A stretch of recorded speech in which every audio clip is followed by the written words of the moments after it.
Welcome to The Real Life Buyer. In this podcast, you will discover interviews with procurement and technical experts, business owners, entrepreneurs, and thought leaders. These experts will help you to develop and grow, accelerate your career, improve your business, save money, and buy smart. Now introducing The Real Life Buyer, Dave Barr.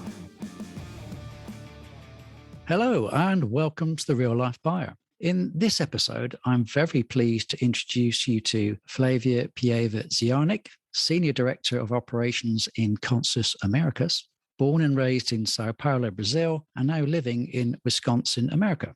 Flavia has 15 years of experience in global strategic sourcing and has developed a career in the cosmetics, pharmaceutical, chemical, automotive industries, both in Brazil and North America.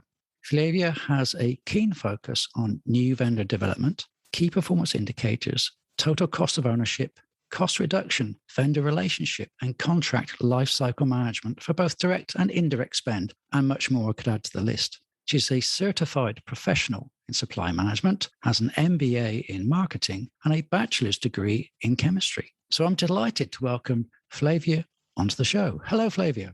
Hi, David. Thank you. Thank you for having me here. It's a pleasure to be part of the Real Life Buyer podcast. I very much appreciated you come onto the show. Perhaps you could spend a few minutes to tell the listeners a little bit about yourself and the work you do at Consus. Yeah, absolutely. So as you said, I have around 15 years of experience in purchasing. And just like most of us, I didn't choose purchasing. Purchasing chose me. I used to work when I was working in the pharmaceutical company. The company that I used to work for, they shared floors in the office with purchasing. I was working for engineering by that time. So engineering and purchasing used to share the same floor. And, when you go to the cafeteria to have like a little coffee or a little tea here and there, I end up being friends really close with purchasing people. And one day, the day that changed my career, the purchasing director said, Flavia, I have something for you. I have a position that you should apply. And I say, why not? I said, why not? Let's do it. And I did. And that's why I always say I didn't choose purchasing. However, I chose the purchasing as my career. Once I was working there, and I can say today I live and I breathe purchasing. I absolutely love what I do. Right now, as you can tell by my accent, I am born and raised in São Paulo, as you said. I have moved to the US about 6 years ago. And right now, I am a senior director of operations at Consus Global. And as a senior director, I manage the clients. So I get in contact with the clients. I help them finding opportunities within their supply base. I help them optimizing their service levels. I give them some advice or some help if they are having any issues with a vendor here or with quality there, or especially when we're going to talk about that, but especially like after post-pandemic world, after COVID, so much has changed in the supply chain. So that's pretty much my day-to-day activities at Consus today. Sounds really good. So you almost kind of do a kind of hybrid sales role as well then now, as well as into the procurement side of things. Is that something you enjoy? That interaction is good fun? The interaction, yes. I do love the interaction. I do love to meet. And it's funny thing, that's exactly what brought me to this area. As you said in the well done introduction, my background, my degree is in chemistry, and I always liked chemistry. I jokingly say that I like to see the things changing colors. Especially when we're talking about like inorganic chemistry, that everything is about like energy and fire and color and reactions. However, I realized that this wouldn't be my career when I was like working in a lab and everybody was so quiet all the time. And I just wanted to interact with people. I just wanted to talk to everybody. And then after, like a couple months being an intern in chemistry, I said like, this is not going to work for me. Just because I want to talk, I need, I used to say that my fuel is like people. I feel energized by the interaction with people. Okay. So you're obviously talking with procurement people, obviously very early stage. Is there certain aspects of the conversations that sparked your interest more than others? I always, my passion, I would say it's more like on the strategic sourcing side. It's really like, how do you truly create a relationship with the vendors? How can you surpass that old view of procurement that you need to, the buyers are in one side trying to extract every penny out of the vendor, and the vendor just needs to say yes or no. Like, no, this is, way too outdated. Today, like, the relationship is as cliche as it sounds, but it needs to be like a truly win-win relationship. If you want to like thrive in supply chain, if you want to succeed in supply chain, you need to rely on your vendors. So everything that is related to strategic sourcing and vendor management, it's my passion. Okay. So let's talk about Consus a little bit. What drew you to Consus, away from other career paths that you could have followed? Well, I should say, like, of course, it's a global company, and I always joke that I'm, like a citizen of the world. So I have the pleasure through work and through like vacation as well, but most through work, to visit like many countries so far. I have been in like 20 countries, but I have way more that I want to be.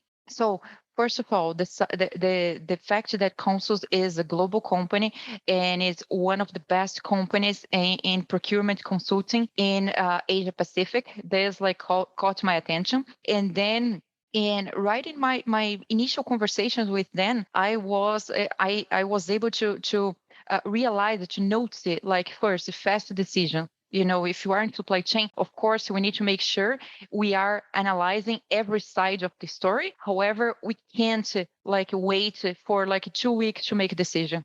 Sometimes we need the decision to be made like now. So this was the first thing that caught the second thing that caught my eye with them. And then after we negotiated and I decided to work for them, for sure, like how they support like all my initiatives, how they never, like, nobody never says like, no, this is not a good idea. It's always like, let's see, let's evaluate, let's study, why not, like this. Why not motivates me, like this creativity, this creative side of the job, like really like motivates me. And it's one of the best qualities that I have, that I believe Consus has. Okay, Flavia, it's interesting to know a little bit about more about the suppliers that your company deals with. Can you give us some scope around the supply base at all? Absolutely. Like, from every single thing that you can think, we have a supplier. Consus right now, we have a supply base of about 250,000 vendors. So we are talking about like 250,000 vendors in our supply base. So Dave, you can do a quick exercise. Like, if you look to your computer right now, or the people who are listening to us right now, look to anything in your car, in your room, anything that you can think of, like, we have a supplier for you. And this is also like one of the strengths of Consus. One of the things that most of our clients are interested when they hire us is the access of the supply base. So pretty much every vendor that we come across, Consus, actually, we have about 11 years of existence. So every single vendor that any person in the company interacted with are in this supply base that we have. So anything that you can think of, like from services to direct materials to indirect, any segments, we have it to help you. Brian, that's an enormous amount of data to hold and manage. So that's quite incredible. Be intrigued to know more about how you did that. But that's incredible. Thinking about icons in the industry, whose work do you follow? And can you share with us what it was or is about their work that you found so exceptionally good? Well, it's not like it new, but it's a person that I always liked, and I still like today even more after he became a CEO. Is Tim Cook from Apple. He was the former chief operating officer from Apple, and then when Steve Jobs started to get like his medical licenses from work, Tim Cook stepped up and ultimately became like the CEO from Apple. And I think like his simple, trajectory from like Compaq when he used to work in the material side, he was like the VP of the materials there. And now for us, I think for everybody in procurement, in purchasing, he is an example because we are used to see CEOs becoming CEOs, like people who made career in marketing or in sales. Tim Cook, I think he was one of the first, if not the first, but definitely one of the first professionals coming from like operations, professionals coming from procurement that became a CEO. I think this tells so much, about all the value that procurement can bring to the table, the value that strategic relationships with outsiders, with external stakeholders can bring to the company. So this is, as I said, Tim Cook is it's a person that I have been, following him since 2011 when he was appointed as CEO, and I have been, every time that he launched something good or bad, because we couldn't say all of his trajectory at Apple was like successes. He had some failures, but I think even in the failures we can learn something. So I really like to follow his trajectory. And another person that I really like it as well, her name is Sherry Hanish. He's also known as like the supply chain queen. She is one like executive at IBM, and the reason why I like her is her like sustainable view of the future. So she has like this different view of we need to have like a diverse supply base. We need to have a sustainable supply base, not just like the companies. We talk so much like in the companies that we work as consuls, and I'm pretty sure like you guys that are listening to us right now, you have been involved with any like sustainability initiative within your companies. But we as purchasing professionals, we are responsible for the vendors as well. So we always care about the diversity in our companies. We always care about the sustainability in our companies. Why can't we care about our vendors as well? We should do it. And this is like one of the main initiatives of Sherry. So I would say like these are the two icons in industry, Tim from his trajectory and from like all of the examples that he brings from procurement and operations. And now he is, the biggest leader of, the I would say the giant in technology. And Cherry talking about like her sustainability and how, looking to the future supply chain. Okay, that's really interesting. Now, one of the things that seems to be occurring a lot more now, which I wholeheartedly welcome as well, is that the number of women stepping into senior roles in procurement, perhaps chief procurement officers, etc., appears to be increasing. So what do you see as the differences between men and women as negotiators?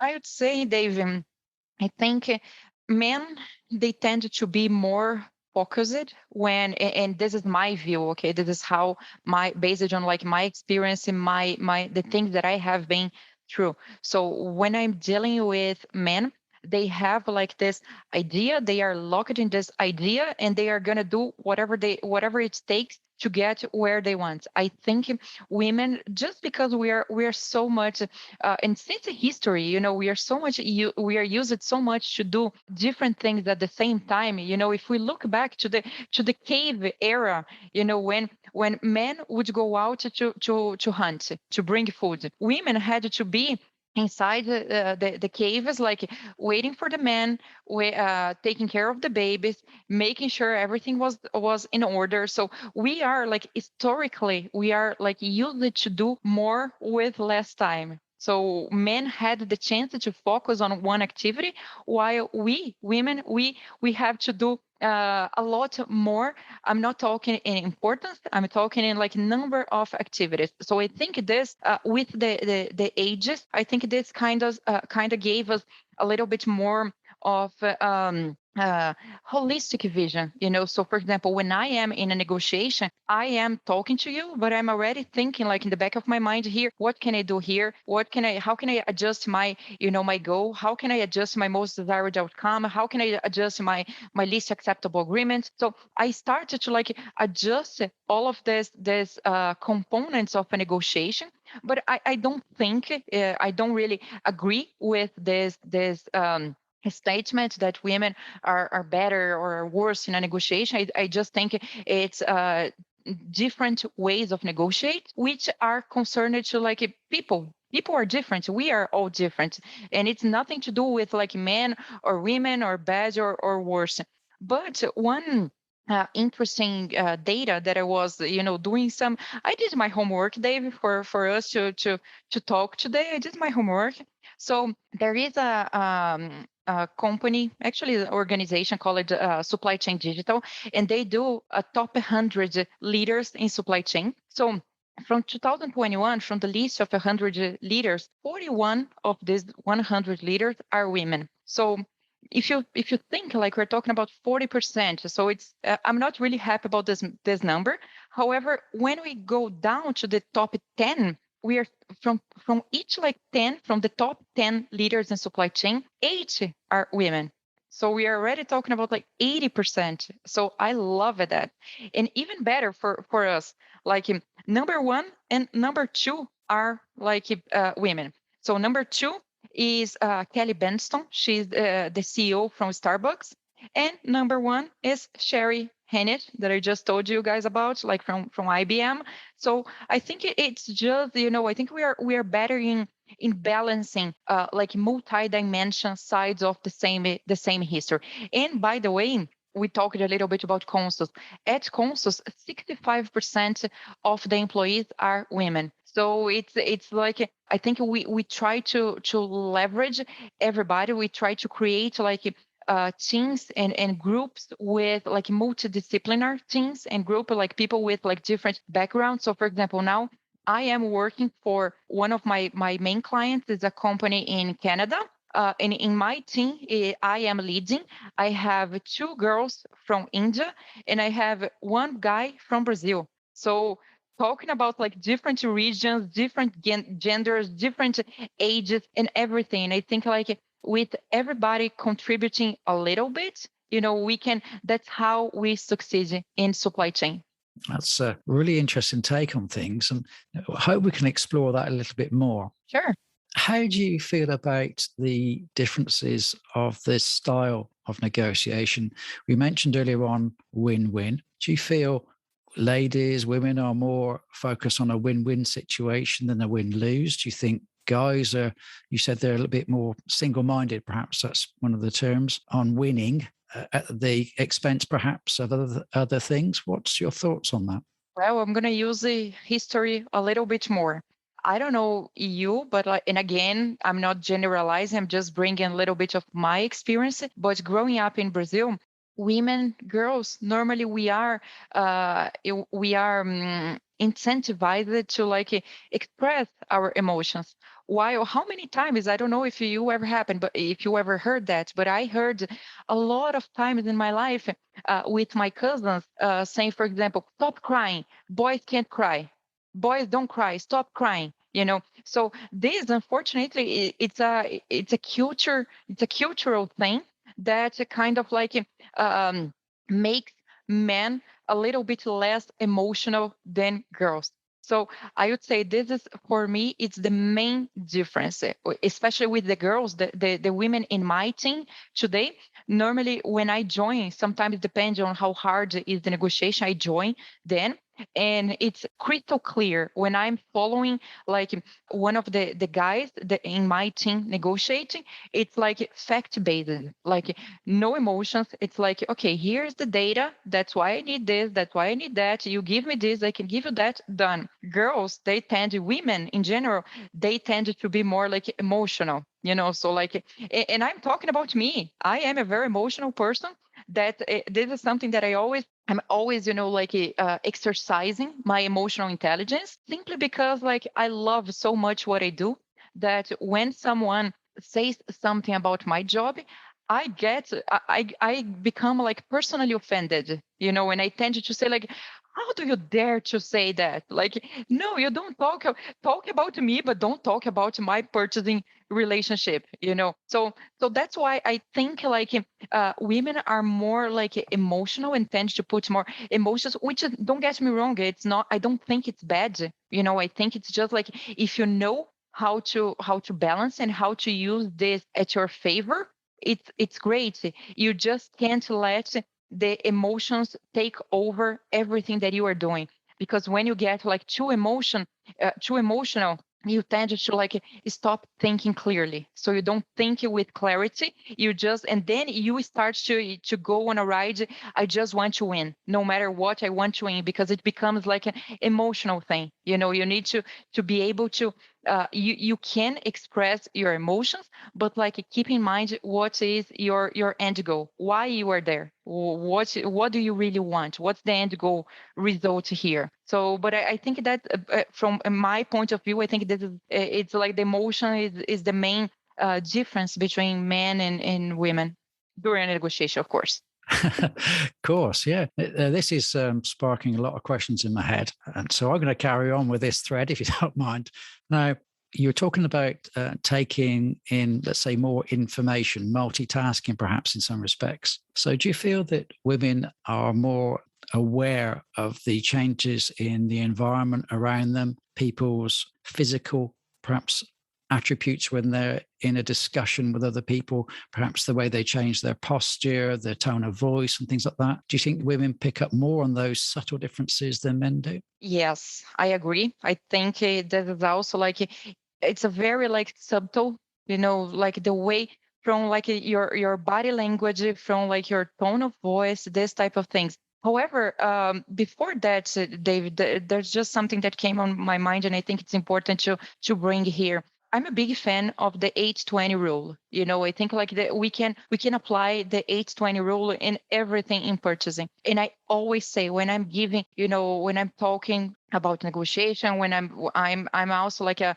training instructor. So when I'm giving any type of like training, I always say, in a negotiation, apply the 8-20 rule. How? 8-20 rule, it means 80% of the time it's before the negotiation. During the negotiation, when you are like in the table negotiating with your vendor, negotiating with your boss, negotiating with whoever, it's only like 20%. Because if you go to the negotiation like, oh, okay, I have a negotiation tomorrow, I'm just gonna go and see where see where it takes us, it's failure. You need to do your homework prior negotiation. You need to prepare it. You need to understand like, okay, what can I give to the other part that it's not hurt me? What are the points, for example, that the other part might want for me that I can easily give to them? What are the things that they want, but it hurts me? So I will just give if they give something else. You need to plan. It's really, really fun that even like in my day-to-day situations at home with kids or with my husband, whenever we are negotiating something, I tend to play the what if scenario. And my husband always says, Flavia, you are way too pessimistic. And I was like, I always reply, I'm not pessimistic. This is just my job. I deal with like what if situations all the time. And this is like the rationale, if you will, behind the strategic sourcing. It's always about like, what if? What if I say A? What's the other part is going to say? What if I say A, the other part says B? What's going to be my response to their response? So you need to plan for and that's why like the 8-20. So 80% is like your homework. 80% of the time is your homework doing this what if situation, and 20% is when you have your plan already like develop it. You literally, guys, you should write down, like, I can do this, I can give that, I want this, and like put everything in a paper what you want, especially now with post pandemic and still pandemic in a couple of places where most of the negotiations are taking place virtually. It's so easy. You have like your notebook open in front of you with all your bullet points of what you can give and what you need to what you want to have. So don't ever go to a negotiation without doing your homework. Oh, this is music to my ears. I actually love what you're saying here now, because we are thinking like chess players. Where, as you say, you're anticipating the moves ahead, preparing for those moves, and you're preparing for moves that perhaps you don't think they may make, but they might do. Who knows? So you said that is exactly how I like to hear people talk about negotiation. Preparing is one of the things that, from my experience, is one of the least done activities, not just on the procurement side, but also on the sales side. And how many salespeople, perhaps have you experienced, that will come into a discussion and they're only looking for, let's say, a price increase? Do they prepare for that? And I would have to say, so many do not, in my opinion and experience. Would you say the same? I agree with you. Like, I would say 2 weeks ago, I had someone coming for me with a purchasing with price increase request, and in the minute I asked it, and I said like, okay, I need your cost breakdown, I need your justifications from the manufacturer that you are buying this part, I need to know. And immediately the response was like, okay, I'm going to get this information, I'm going to get back to you. Like they were not ready at all. So, but Dave, I tend to think that some of the lack of preparation from the sales side is because of the buyers that don't question. How many buyers, like when the vendor comes with like, okay, Flavia, I need a 5% price increase. I can simply say, okay, valid from like October 1st on, done, deal. If you don't question, you are not like incentivizing the vendor to prepare for this type of question. So this is another thing that I would say it's the first advice that I received in my career that I never forgot. Ask questions. Ask questions. Don't be afraid of looking like dumb or something like that. Like, ask questions. Why? Why do we need a price increase? Because the price in the market is high. Why? Why the price in the market is high? Why? What's happening? When it's going to get back to normal? When the price decreases, what's going to happen to my price? Ask questions. Absolutely perfect. Well, what can I say? You're writing the script for me here, because these are so many things that I don't hear procurement people saying enough of. So, 100%, I'm backing you on this. That's really good. And I find as well that the more prepared procurement people are, and the sales guys know that, the less likelihood that they have in coming to you for a price increase as well. Just as an example, when you first go into a new position, as I've experienced well in the past, everybody thinks, hey, we've got a new guy on the scene or lady on the scene. And quite often you'll get a deluge of people with anticipations of a price change or an improvement in their terms and conditions, whatever the case may be. And when they realize, actually, you're pretty smart, you do your homework, you're a tough cookie, the frequency of people coming back to your desk asking for those things diminishes quite quickly. And it's all about, as you say, being prepared, and they know they're not going to be walking all over you when they walk through the door. So brilliant. Okay, I'm going to explore a couple of other things here. Cultural differences. You're going into negotiation. Quite often we're talking about a global environment. You might be negotiating with a Chinese individual today, could be an Italian person tomorrow, a French person the day after. Have you spotted, or do you notice any particular changes in the way you or they negotiate that's quite interesting to talk about today? Dave, I think we should have another episode in the show to just talk about that. This is another topic that I am passionate about, just because it's human relationships, and it's so different how China people deal, and simple things like the fact that how China. People from Asia, especially China, like how they deliver like a business card versus how Brazilian. Like if you had the opportunity to visit China, in China, you drop everything that you are doing, you hold business cards with both hands, and you give with both hands to the other parts. In Brazil, how many times, like especially us, especially girls, women, we have like the purse, we are holding the cell phone, we are holding the computer, the notebook, and we almost like put a business card in our mouth to give to someone, just and for China, it's such like it's an offense if you don't hold your business cards with two hands. From Italy, for example, we always tend to say that I can totally say that because like my mom's family, part of my family is Italian, so we tend to speak like yelling, it's and it's different than Asia. They normally like they whisper, they speak like calmly and low. Brazil, it's always like let's start with the chit chat, and sometimes the chit chat goes, and if you have like a 60 minutes meeting, you spend like 55 talking about your team and football and the weather and the summer and holidays, and like 5 minutes, "Oh, let's talk about that price adjustment you requested." And here in the US, it's way more like, for example, I still get, sometimes people will still make fun of me because I still reply to all emails saying, "Hi, how are you?" And for them, like they don't have time. The American people in general, for them it's like hi, and immediately ask you what you need from them. They don't waste their time with this like formalities of, "Hi, how are you? How's your family? How is this? How is that?" So it's like a lot of adjustments that you need to understand that if the other person is yelling is maybe because she has or he has like an Italian root, like a Latin root, or if the person is whispering, it's simply part of their culture. They talk to themselves, and then they talk to you. Same thing, we talked a little bit before about like women versus men. I will never forget. I was in China in a meeting with a vendor, and I was the only woman there. There was myself, my boss, which was a man, and all the people from the vendor side. I think it was like 4 or 5 men. And then the vendor, he used to call my boss to ask me things, and I was sitting in the same table, and it was like, "Hey, can you ask Flavia how is the political, how is the economy in Brazil?" And I was like, "Hey, I'm here. I can reply to you."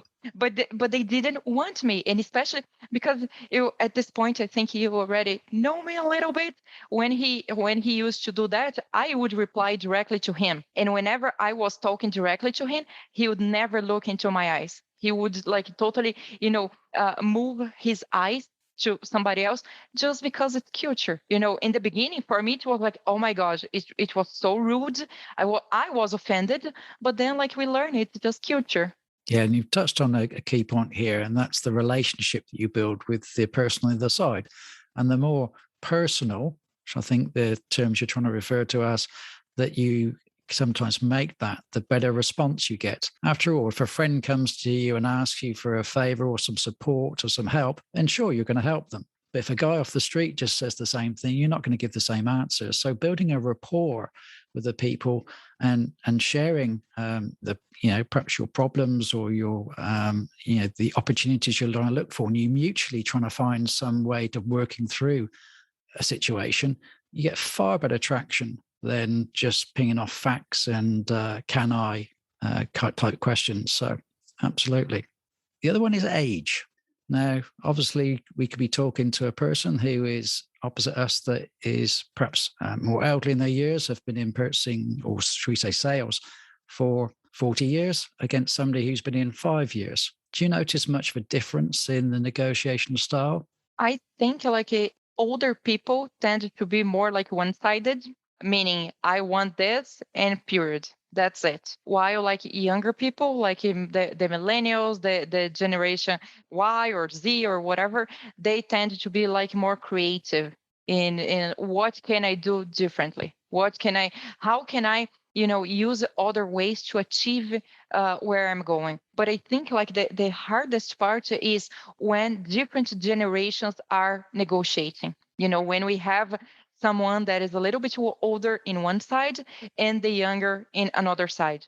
Because unfortunately, the older person still tends to think like, who is this new kid? Who is this new kid on the block telling me, especially, and this happens to me a lot. I have relationships with a couple of vendors that they happen to be older than I am.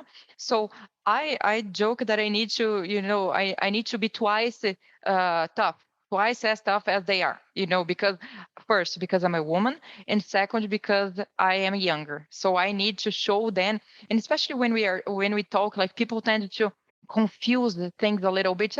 Flavia, she has a sweet voice and she's a girl, so she probably will give me 15% of price increase. Like, no, and so I always say I can be nice, but I can be tough. I know how to, if I need to, I know how to pull the triggers and be, because in the end of the day, I'm a professional. I'm here to deliver services for my clients, to deliver results.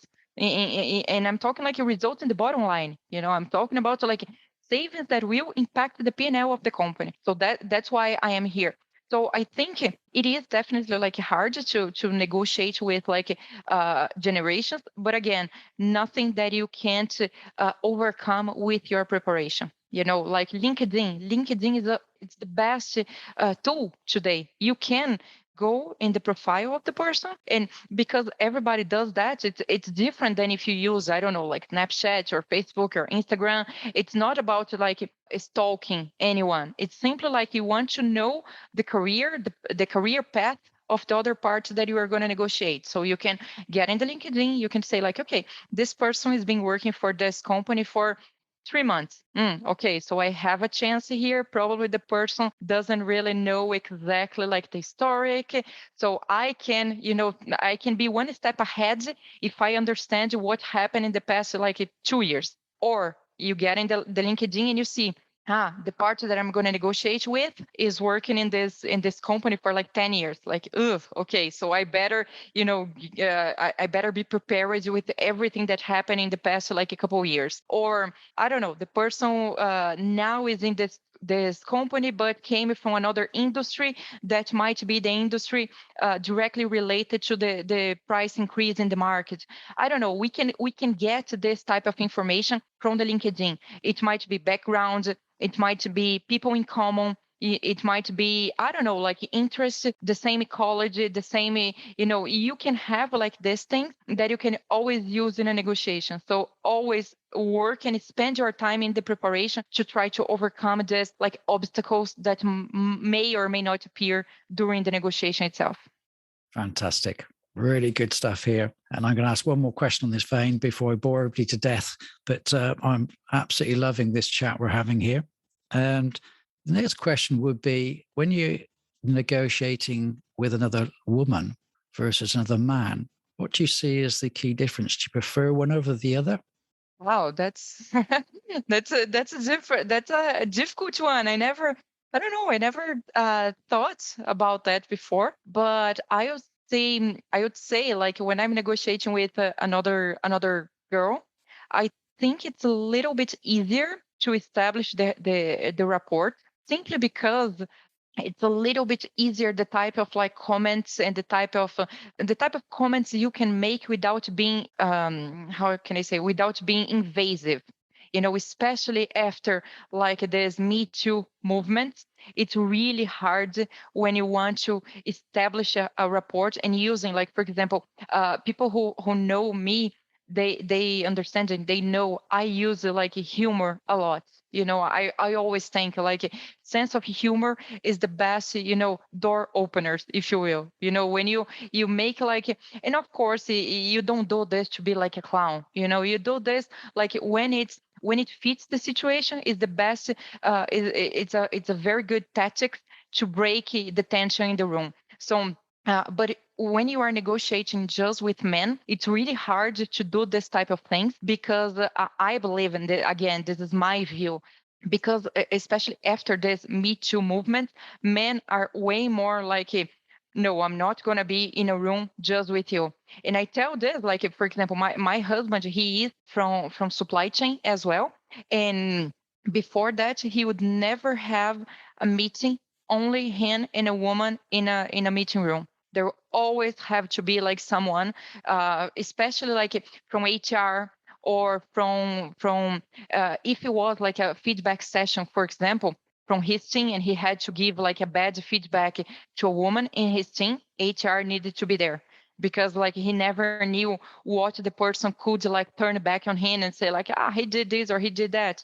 And the same thing happens with like vendors. If he is supposed to have like a difficult conversation with a vendor that is a woman, same thing. He always brings someone from his team to be almost like, as bad as it sounds, but to be like a witness. Unfortunately, we never know what can happen in our side. But both already happened to me in a sense of when I tried to get a little bit, not closer, but a little bit more establishing like the rapport more with the vendors. The vendors, I felt a little bit more like hesitant, like I'm not going to get too close. I'm not going to make any jokes or anything. So I would say like now that I'm thinking, I would negotiate. I think I negotiate better with girls. Please, I hope my vendors don't hear me now. The vendors, you can keep sending the men to negotiate with me. We're totally fine. but Wonderful. but again, it's parts of the human nature here. Indeed. That's very interesting. It's not something I've directly come across, to be honest. Perhaps it's just an English thing. I don't know. Okay, I shall jump off this topic now, although I've loved talking to you about it, and I think I could talk to you for hours about it, but there we go. I see the time's marching on, so I've got two final questions for you. According to yourself, what would you say is the role of a supply chain manager, and what is the most important aspect of that role, in your opinion? Well, I think the role is making sure like all the gears are working, and by all the gears, when we talk about like the integrated supply chain, we're talking about like planning, procurement, we're talking about like manufacturing, warehousing, and logistics. So we as like supply chain professionals, we need to make sure that all of these little parts, little gears of the motor is working. So the most important, I think, is like both internal and external. So it doesn't matter if we do everything right in-house, and then something happens in my vendor, and then all of a sudden I don't have the material that I needed to have the gears of manufacturing, the gears of logistics and warehousing working. So we need to make sure everything is working. By the way, Dave, I was listening to one of your podcasts the other day, and somebody, I think you made like this the same question or similar question about like what is supply chain. And someone said like supply chain is the Marco Polo of the modern ages.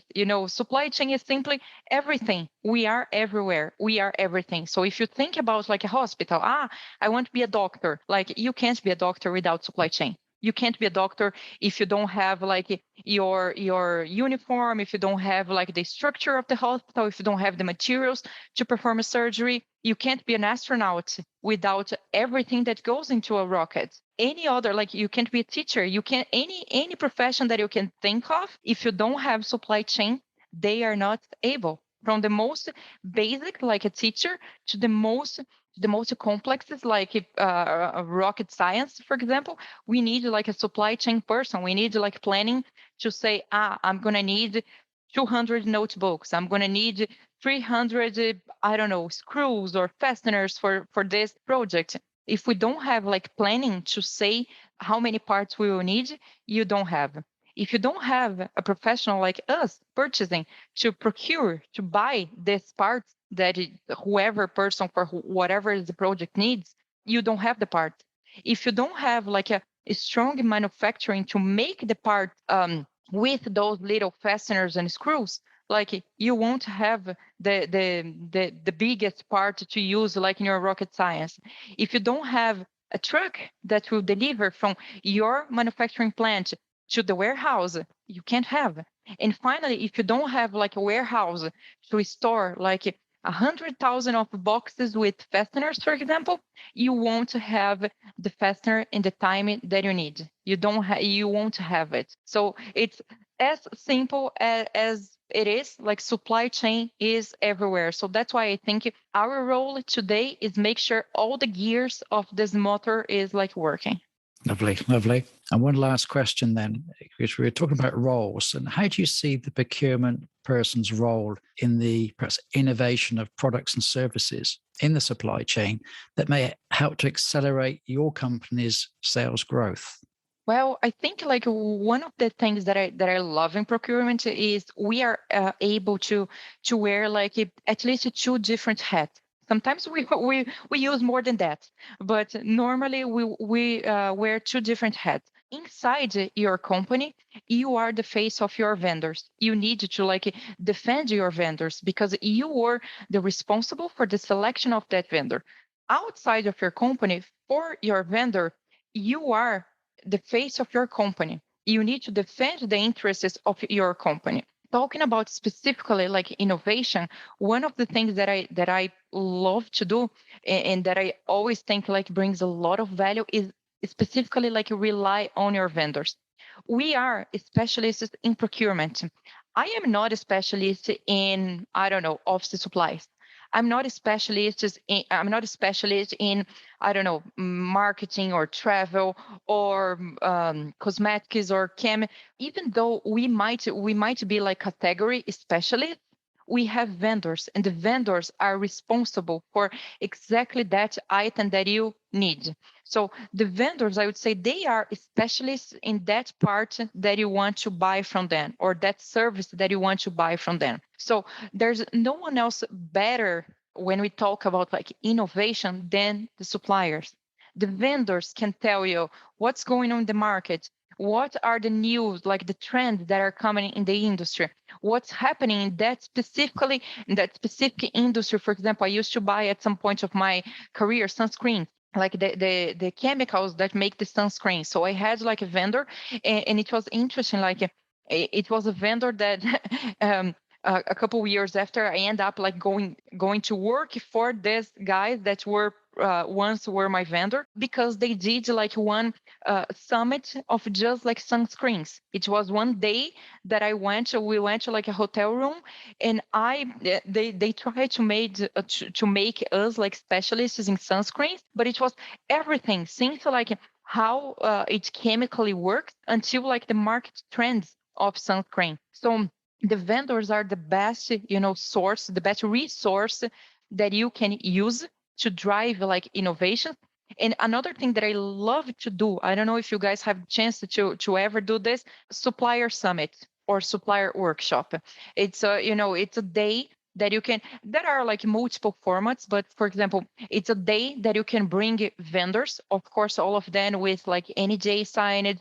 You need to think a little bit if you're going to bring like competitors, or if you're going to bring like different vendors from different segments that are somehow related to the same subject. But you bring all the vendors to discuss about something. Let's say you have a problem with sustainability. So you're bringing all of your vendors, or I would say the most important, the most strategic ones, and we are going to focus on sustainability. How can we make the supply chain for Consus more sustainable, which we are doing, by the way. But this is one of the things that we can, foster the innovation through suppliers. We are really like relying on the people who are specialists. Don't forget, our main role, besides, of course, making sure the gears are working, I would say communication. We are facilitators between our company and the vendors. We are the bridge between internally and external stakeholders. So let's keep that in mind. I think it's an awesome way to, again, drive a result related to innovation to your company. Lovely answer. To say that I too love to go out to suppliers, without a doubt, because what I also love to bring back is when I see new processes, new technology, different materials being used, different ways of doing things, because a lot of that information, as we're the eyes of our own company, that could be extremely valuable in bringing that back into your company and say, look, there's a brilliant way to doing this that we haven't seen before. And quite often the sales guys of the supplier are more than happy to become closer to you and to share some of that information that you may not have even been aware of. Say there could be a new machine that's able to do multiple tasks that wasn't actually seen before, a new material on the market that you haven't seen before. So absolutely agree. There's so many opportunities that you can do to foster those relationships and improve both companies. So, I'm fully on board with that. And I love the idea of the summit. I too tend to focus on an annual supplier meeting where I obviously try to keep competitors. Well, I do keep competitors apart because they're less likely to openly discuss things. However, when you get lots of suppliers that are from non-competitive environments, they're more open to share and collaborate. And when you hear somebody's got a problem, then other people quite often have been through that problem before and they share. One example was we talked about business continuity in the case of a disaster. So how do you deal with that situation if you have a large fire in your company? And I had a really great guy, a director who had actually been through that scenario. His company had suffered from a fire, and he had a really good talk that he had prepared to talk about how to deal with that eventuality. So what was their business contingency planning like now as opposed to before? And the value that other people gained from that was incredibly useful for them. And they could think about this, well, hey, what would I do if I had a big fire in my company? What are my backup plans? Have I even thought about a number of different ideas? So absolutely, I think it's a superb point that you've raised there. So we've come a long way now. It's been a very quick, almost an hour now. If people wanted to find out more about the company you work for, where's the best place to look for that information? Absolutely. They can reach out to us via website. It's www.consus-global.us or LinkedIn. Follow us on LinkedIn, Consus US or Consus Global. Feel free to follow me on LinkedIn as well. Probably Dave will leave here for you my contacts just because it's going to be a little bit hard for you to find me, Flavia Paiva-Ziarnik on LinkedIn. But yes, I am here for you. I love, as I said in the beginning, I'm super passionate about purchasing. I would love to hear from you guys, to exchange ideas, to talk anything related to supply chain purchasing. I'm here for you. And Dave, just would like to say a huge thanks. It was a pleasure to be here in your show today to talk from a real life buyer to a real life buyer. It makes a lot of difference when we are talking with people who are in the day-to-day activities, who are living and breathing price increases and vendors here and meetings there. So thank you very much. It was a pleasure. No, it's been wonderful. I'd also like to reiterate that if you send me any contact information, then I'll happily put that on the show notes for everybody to obviously have a look at. So without further ado, thanks very much for your time. It's been a wonderful conversation, and I wish you all the best and perhaps even speak in the future. You never know. We never know. Likewise. Thanks, David. Thanks, everybody. Bye. So there's another Real Life Buyer podcast. I do hope you enjoyed it and it's given you some ideas and inspiration for greater action and achievement. If you are a purchasing or a supply chain professional, business owner or director, come and join my Facebook group, the Purchasing and Supply Chain Community Hub, a safe place to engage with like-minded, friendly people. See you soon. Bye.